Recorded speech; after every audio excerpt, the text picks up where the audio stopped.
అనాథ యువతి పెళ్లిని దగ్గరుండి మరీ జరిపించిన కలెక్టర్. అనాథ యువతి పెళ్లికి పెళ్లి పెద్దగా మారిన కలెక్టర్ కోయ శ్రీహర్ష. కలెక్టరే పెళ్లి పెద్ద, అధికారులే బంధువులు అంటూ తెలుగు పత్రికల్లోనూ వెబ్సైట్లలోనూ వచ్చిన వార్తలను ఇప్పటికే మీరు చదివే ఉంటారు. అసలు ఎవరి కలెక్టర్ కోయ శ్రీహర్ష? అసలు ఆయన బ్యాక్గ్రౌండ్ ఏంటి? ఖమ్మం జిల్లాకు చెందిన ఆయన ఎలాంటి ప్రిపరేషన్ లేకుండానే మొదటి ప్రయత్నంలోనే ఐఏఎస్ ఎలా అయ్యారు? బీటెక్ పూర్తయ్యాక హైదరాబాద్లో 4 ఏళ్లుగా చేసిన ప్రైవేట్ జాబుకు ఆయన ఎందుకు రాజీనామా చేయాల్సి వచ్చింది? ఉన్న ఆస్తినంతా కొడుకు పేరున రాసేస్తే వృద్ధాప్యంలో ఉన్న తనను కన్న కొడుకు అసలు పట్టించుకోవటం లేదంటూ ఓ వృద్ధుడు వచ్చి ఫిర్యాదు చేస్తే ఈ కలెక్టర్ గారు చేసిన పనేంటి? అదే సమయంలో ఈ మానస అనే అమ్మాయి కథ ఏంటి? తల్లిదండ్రులు లేకున్నా సరే ఉన్నత చదువులు ఎలా చదవగలిగింది? ఈ అమ్మాయి పెళ్లికి కోయ శ్రీహర్ష గారు పెళ్లి పెద్దగా ఎందుకు వ్యవహరించారు అన్న వివరాల గురించి ఈ వీడియోలో క్లియర్గా చెప్పుకుందాం. ముందుగా కలెక్టర్ కోయ శ్రీహర్ష గారి గురించి చెప్పుకుందాం. కోయ శ్రీహర్ష గారు ఖమ్మం జిల్లాలోనే పుట్టి పెరిగారు. తండ్రి పేరు కోయ నాగేశ్వరరావు గారు, తల్లి పేరు సులోచన గారు. కోయ శ్రీహర్ష గారి తల్లిదండ్రులు ఇద్దరూ కూడా ప్రభుత్వ ఉపాధ్యాయులే. ఖమ్మం జిల్లాలోని బోనకల్ మండలం రావినూతల గ్రామంలోని ప్రభుత్వ పాఠశాలలో ప్రాథమిక విద్యాభ్యాసాన్ని ఆయన పూర్తి చేశారు. ఆ తర్వాత ఆయన కుటుంబం ఖమ్మం నగరానికి వలస వెళ్లారు. ఖమ్మంలోని సెయింట్ ఫ్రాన్సిస్ హై స్కూల్లో 10వ తరగతి వరకు చదివిన ఆయన ఆ తర్వాత హైదరాబాద్లోని నారాయణ జూనియర్ కాలేజీలో ఇంటర్మీడియట్ను పూర్తి చేశారు. ఆ తర్వాత ఇంజనీరింగ్ కోసమంటూ జంషెడ్పూర్కు వెళ్లారు. జంషెడ్పూర్లోని నిట్ కాలేజీలో ప్రొడక్షన్ అండ్ ఇండస్ట్రియల్ ఇంజనీరింగ్ విభాగంలో బీటెక్ను కంప్లీట్ చేశారు. 2012 సంవత్సరంలో ఆయన బీటెక్ పూర్తయితే ఆ తర్వాత వెంటనే హైదరాబాద్లోని సిగ్నోడ్ ఇండియా ప్రైవేట్ లిమిటెడ్ అనే కంపెనీలో ఉద్యోగ జీవితాన్ని మొదలుపెట్టారు. 1 కాదు 2 కాదు, ఏకంగా 4 ఏళ్ల పాటు 2016 సంవత్సరం వరకు ఆయన అదే జాబ్లో కొనసాగారు. అయితే కోయ శ్రీహర్ష గారికి బీటెక్ చదివే రోజుల నుంచే కలెక్టర్ అవ్వాలన్న ఆశ ఉండేది. యూపీఎస్సీ పరీక్షలు రాయాలి, అందులో మంచి ర్యాంకును సాధించాలి, ఐఏఎస్ క్యాడర్ను ఎంచుకోవాలి, కలెక్టర్గా మంచి పేరు ప్రఖ్యాతులు తెచ్చుకోవాలన్న ఆశ ఉండేది. అయితే కుటుంబ పరిస్థితుల రీత్యా తన బీటెక్ పూర్తి కాగానే సివిల్స్ వైపు అడుగులు వేయలేకపోయారు. 4 ఏళ్ల పాటు ఉద్యోగం చేసిన తర్వాత ఆర్థికంగా కాస్త కుదురుకున్న తర్వాత ఇంట్లో తల్లిదండ్రులకు చెప్పి వారిని ఒప్పించి సివిల్స్ వైపు ఆయన అడుగులు వేశారు. సరిగ్గా 2016 సంవత్సరంలో ఆయన తన ఉద్యోగానికి రాజీనామా చేసి సివిల్స్ ప్రిపరేషన్ను మొదలుపెట్టారు. నిజానికి ఆయన హైదరాబాద్లోనో ఏదైనా కోచింగ్ సెంటర్లోనో లేక ఢిల్లీకి వెళ్ళి మరి ఏదైనా మంచి కోచింగ్ సెంటర్లోనో చేరి ఉండవచ్చు. కానీ ఆ అవసరం లేదని ఆయన భావించారు. ముందుగా సెల్ఫ్ ప్రిపరేషన్ చేసి 1-2 సార్లు ప్రయత్నించి ర్యాంకును కొట్టలేకపోతే ఆ తర్వాత కోచింగ్ సెంటర్ల బాట పడదామని ఆయన భావించారు. కోచింగ్ సెంటర్లలో ఆయన చేరకపోయినప్పటికీ ఆన్లైన్లో మాక్ టెస్టులను ఆయన బాగా వాడుకున్నారు. ఖమ్మం జిల్లాలోని తన సొంత ఇంట్లోనే ఉంటూ గదిలోంచి బయటకు రాకుండా రోజుకు 15 గంటలకు పైగానే ఆయన చదువుకుంటూ ఉండారు. మాక్ టెస్టులను, టెస్ట్ సిరీస్లను ప్రాక్టీస్ చేస్తూ తన ప్రిపరేషన్ను కొనసాగించిన ఆయన 2017 సంవత్సరం ప్రారంభంలో జరిగిన ప్రిలిమ్స్ పరీక్షలోనూ, అదే ఏడాది అక్టోబర్, నవంబర్ నెలల్లో జరిగిన యూపీఎస్సీ మెయిన్స్ పరీక్షల్లోనూ అర్హత సాధించారు. ఆ తర్వాత 2018 సంవత్సరం ఫిబ్రవరి నుంచి ఏప్రిల్ నెల మధ్యలో వరకు అర్హత సాధించిన అభ్యర్థులకు ఇంటర్వ్యూలు జరిగితే అదే ఏప్రిల్ నెలలో ఫైనల్ లిస్ట్ను ప్రకటించారు. ఆ ఏడాదికి ప్రకటించిన సివిల్స్ ఫలితాల్లో కోయ శ్రీహర్ష గారు ఆల్ ఇండియా 6 ర్యాంకును సాధించి అరుదైన ఘనతను సాధించారు. ఎలాంటి కోచింగు లేకుండానే ఇంట్లో కూర్చునే ప్రిపేర్ అవుతూ పరీక్షలు రాసిన మొట్టమొదటిసారి సివిల్స్లో ర్యాంకును సాధించడం కాకుండా ఆల్ ఇండియా లెవెల్లో 6వ ర్యాంకును సాధించడం అనేది మామూలు విషయం కాదు. ఆ తర్వాత రోజుల్లో ట్రైనింగ్ పూర్తయిన తర్వాత కోయ శ్రీహర్ష గారు జోగులాంబ గద్వాల ఇన్ఛార్జ్ కలెక్టర్గాను, ఆ తర్వాత పూర్తిస్థాయి కలెక్టర్గాను పనిచేశారు. అంతేకాకుండా నారాయణపేట జిల్లా కలెక్టర్గా కూడా ఆయన పనిచేశారు. ప్రస్తుతం 32 ఏళ్ల వయసున్న కోయ శ్రీహర్ష గారు ఇప్పుడు పెద్దపల్లి జిల్లా కలెక్టర్గా విధులు నిర్వహిస్తూ ఉన్నారు. కోయ శ్రీహర్ష గారు స్వతహాగా మృదు స్వభావి. కష్టం వచ్చిందంటూ ఎవరైనా తన వద్దకు దరఖాస్తుతో వస్తే ఆ కష్టాన్ని తీర్చే వరకు నిద్రపోయే రకం కాదు ఆయన. జిల్లా కలెక్టర్ హోదాలో ఎంతోమందికి సాయం చేసిన ఆయన కెరీర్లో ఏడాది క్రితం ఓ ఫిర్యాదు విషయంలో ఆయన తీసుకున్న నిర్ణయం సంచలనానికి దారితీసింది. పెద్దపల్లి జిల్లా ధర్మారం మండలం పైడి చింతలపల్లి గ్రామానికి చెందిన గడ్డం బాపురెడ్డికి 6 ఎకరాలకు పైగానే వ్యవసాయ భూమి ఉండేది. కొడుకు మీద వల్లమాలిన ప్రేమతో తన పేరిట ఉన్న ఆస్తినంతా కొడుకు స్వామిరెడ్డి పేరిట గిఫ్ట్ డీడ్ చేశాడు. ఆయనకు ఓపిక ఉన్నంత వరకు తన పోషణను తానే చూసుకున్న బాపురెడ్డి వృద్ధాప్యంలో తనకు కొడుకు అండగా ఉంటాడని ఆశించాడు. కానీ ఆ కొడుకు మాత్రం కన్న తండ్రి బాగోగులు చూసుకోకుండా నిర్లక్ష్యం చేశాడు. కూలి పనులకు వెళ్లే ఓపిక లేక వచ్చే పెన్షన్ తన పోషణకు సరిపోక ఆర్థికంగా తీవ్ర ఇబ్బందులు పడసాగాడు.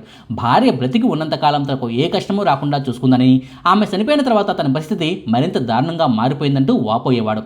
రెక్కల కష్టంతో సంపాదించిన ఆస్తిని అమ్ముకుని అయినా బతుకుదామనుకుంటే దాన్ని కాస్త ముందే కొడుకు పేరిట గిఫ్ట్ డీడ్ చేసి ఉండటంతో ఆ అవకాశమే లేకుండా పోయింది. చివరకు వేరే దారి లేక తన బాగోగులను చూసుకోవడం లేదంటూ కన్న కొడుకుపైనే పెద్దపల్లి ఆర్డీఓకు బాపురెడ్డి ఫిర్యాదు చేశారు. దీంతో బాపురెడ్డి ఇచ్చిన ఫిర్యాదుపై విచారణ చేపట్టిన ఆర్డీఓ కొడుకు స్వామిరెడ్డికి ముందుగా కౌన్సిలింగ్ ఇచ్చారు. అయినా సరే కొడుకులు ప్రవర్తనలో ఎలాంటి మార్పు రాకపోవడంతో విసిగిపోయిన బాపురెడ్డి గతంలో తన కొడుకు పేరిట చేసిన గిఫ్ట్ డీడ్ను రద్దు చేయాలంటూ దరఖాస్తు చేసుకున్నాడు. ఆ దరఖాస్తును అప్పీలుగా స్వీకరించి ఇరు వర్గాలకు అధికారులు నోటీసులు జారీ చేశారు.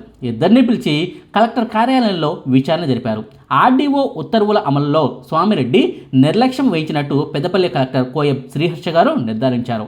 దీంతో వయోవృద్ధుల సంక్షేమ చట్టం 2007 ప్రకారం గడ్డం బాపురెడ్డి కొడుకు పేరిట చేసిన గిఫ్ట్ డీడ్ను రద్దు చేయాలని కలెక్టర్ గారు తీర్మానించారు. ఆ భూమిని తిరిగి బాపురెడ్డి పేరిట బదిలీ చేయాలని కలెక్టర్ కోయం శ్రీహర్ష గారు ఆదేశాలు జారీ చేశారు. అంతేకాదు కన్న తండ్రి బాగోగులను చూడాల్సిన బాధ్యత కొడుకుదే కాబట్టి తండ్రి పోషణకు ప్రతి నెల 10,000 రూపాయలను తండ్రి ఖాతాలో జమ చేయాలని కూడా కొడుకు స్వామిరెడ్డితో పాటుగా కూతురు సింగిరెడ్డి లతను కూడా ఆదేశిస్తూ ఉత్తర్వులు జారీ చేశారు. ఈ ఉత్తర్వులను తక్షణమే అమలు చేయాలంటూ అధికారులను ఆయన ఆదేశించారు. తండ్రి పేరు మీదకు భూమి బదిలీ అయిన తర్వాత ఈ భూమి విషయంలో ఎలాంటి ఇబ్బందులు తీసుకొచ్చినా ఆయనపై ఒత్తిడి తెచ్చినా కఠిన చర్యలు తీసుకుంటామని కొడుకు స్వామిరెడ్డిని హెచ్చరించారు. 2024 సంవత్సరం సెప్టెంబర్ నెలలో ఆయన ఇచ్చిన ఆదేశాలు ఆనాడు మీడియాలో హాట్ టాపిక్గా నిలిచాయి. ఇలా బాధితులకు అండగా నిలిచే కలెక్టర్ కోయం శ్రీహర్ష గారు నలుగురికి ఆదర్శంగా నిలుస్తూ ఉంటారు.